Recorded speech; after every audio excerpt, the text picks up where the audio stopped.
soon. Some things that we have coming up, they will have the winter concert. I told the students about this, but I'll tell you too. This is kind of a demonstration concert to get you to have an idea of what they're doing in class, also to get you to figure out what kind of a uniform they need to have and coming to school on time. We practice everything. We pay attention to every detail. And so the next concert is December 7th, where they will play full band arrangements, where the students don't all play the same line, they play different parts at the same time. And I'll tell you what, that's going to blow you away. I'm blown away with you guys. You sound fantastic. It's really, really great. Some things that you need to do at home as parents is make sure your student practices every day. It's like any kind of athletic event. You have to train every day in order to be successful. And they need to train with their embouchure and their air and their posture and learning their scales and learning their music. So at this time, we're saying 45 minutes a day. We strongly encourage private lessons because that is just very, very successful at moving kids forward and getting them prepared for things like All-State and District Honor Band. Lastly, I'm just going to say, I did print out a form about charms. I'm still having parents ask me about charms. I have a form with instructions that I printed out. It is imperative that every single person in this room is connected to charms and has email addresses connected to charms. That is our way to communicate with you, no matter what. If we need to send home information about a concert or any kind of information, that's how we do it, is through what we call charms. Also, we have what's called band enrichment fees. To have a program such as ours, it costs a lot of money. And if each student contributes a little bit of money, it spreads out the expense among all of the students. So for concert band students, their band enrichment fee is $80. That can be paid in charms. Money can be brought into school and they can give it to us. Some students have done that. But it's important that we all pay our fair share. All of the arts programs here at La Villa have a fair share because it's expensive to be in an arts program. And then I just thought of something else that I was supposed to tell you. I'm good. Mr. Banks says I'm talking too much. Okay. So anyhow, enjoy the rest of the concert. And I'll pass it back over to Ms. Stamen.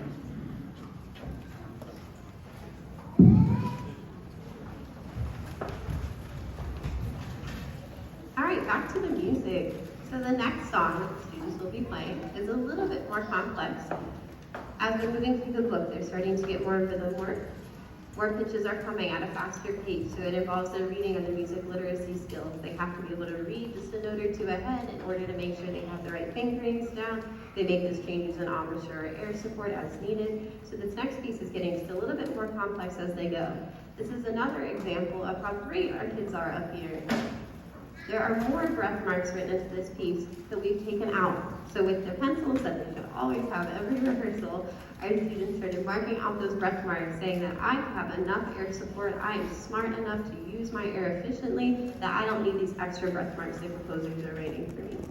So this next piece is getting a little more complicated, and our students are adding their own challenges to it and rising to the occasion.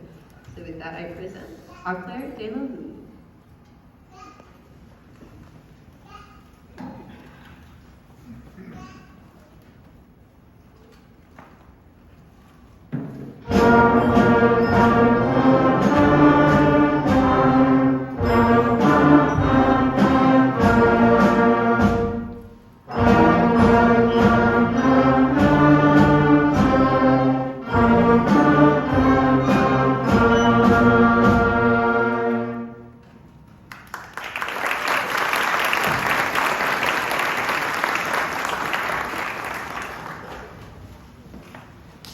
This next exercise will actually be broken into two different examples for you.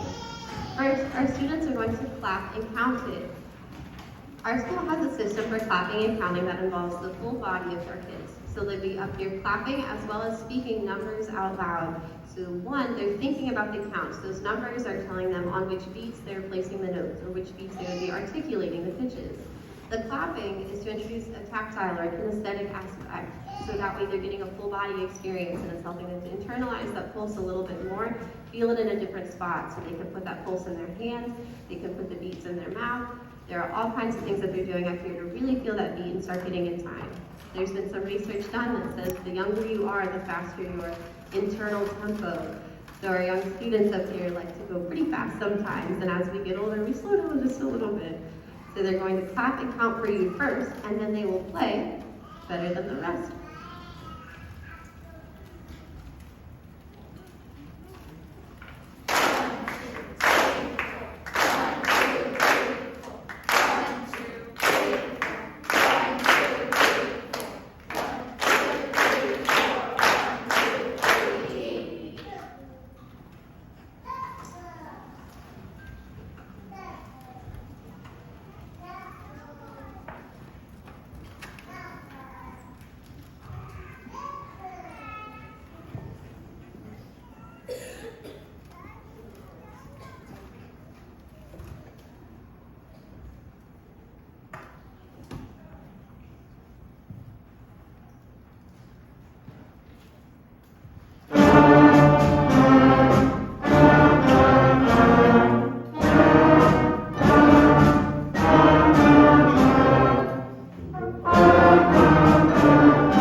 As you saw there, to piece that together, the beats that they were playing were clapped together. When they were resting or silent, those hands were apart.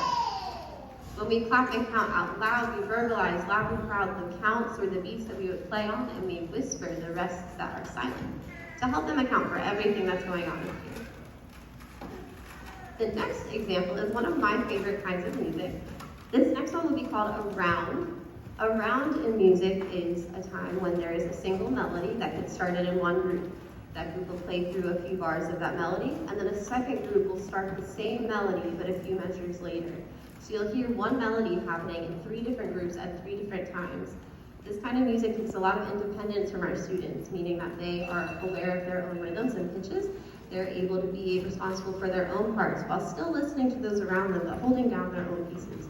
So this is kind of the first example of some individual or independent musicianship going on up here.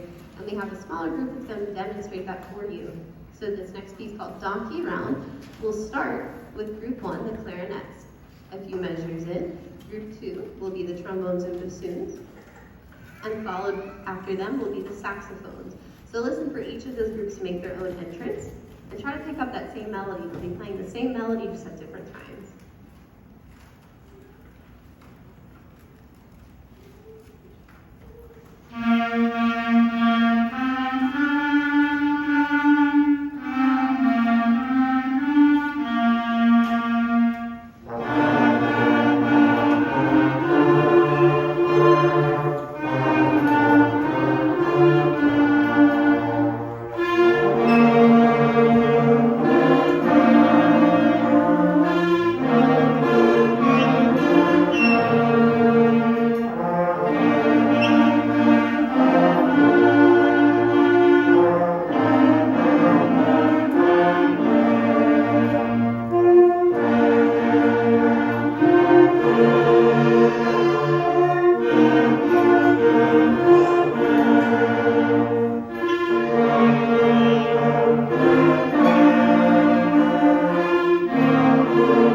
This next and final exercise for tonight is the first use of a key signature for our students.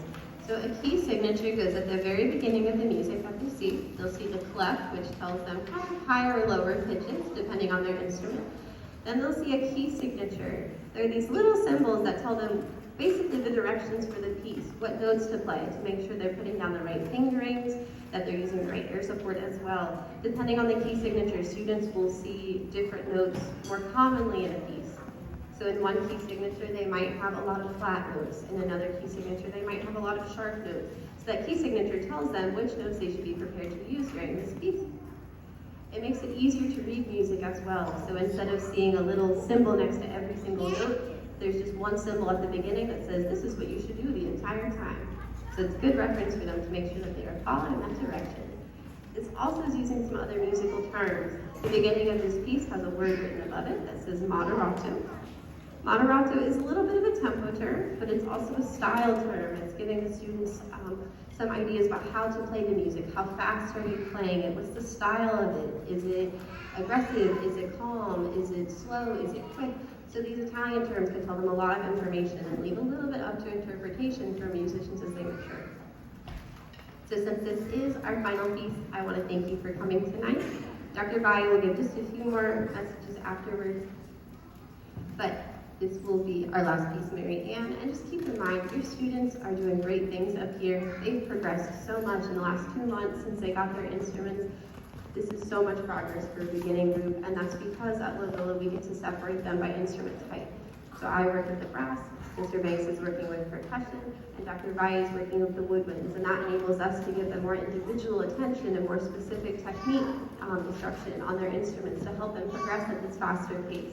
So after the song, make sure you show them your appreciation for them for all of the hard work they put in to make this much progress so quickly. And with that, I'll stop talking. Here is Mary Ann.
All right, well, thank you, and I hope you really make sure you congratulate your child as you're taking them home. So we have a few chores that we have to do up here. The students are responsible for cleaning up the stage and the room that we were in. All parents, if you can go out the theater entrance that you entered, from which you entered, the students will meet you right outside after they finish cleaning up their stuff.